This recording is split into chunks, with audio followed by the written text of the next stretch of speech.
நாம் செய்த தீவினைகள் யாவும் அந்த பிறை சூடன் அருளாலே தீரும்.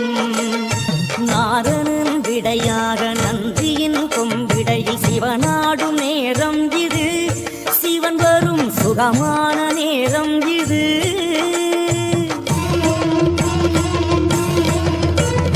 கருணாகரன் சுத்த சிவமானவன் கருணை பொழிகின்ற நேரம் இது, வரம் தருகின்ற நேரம்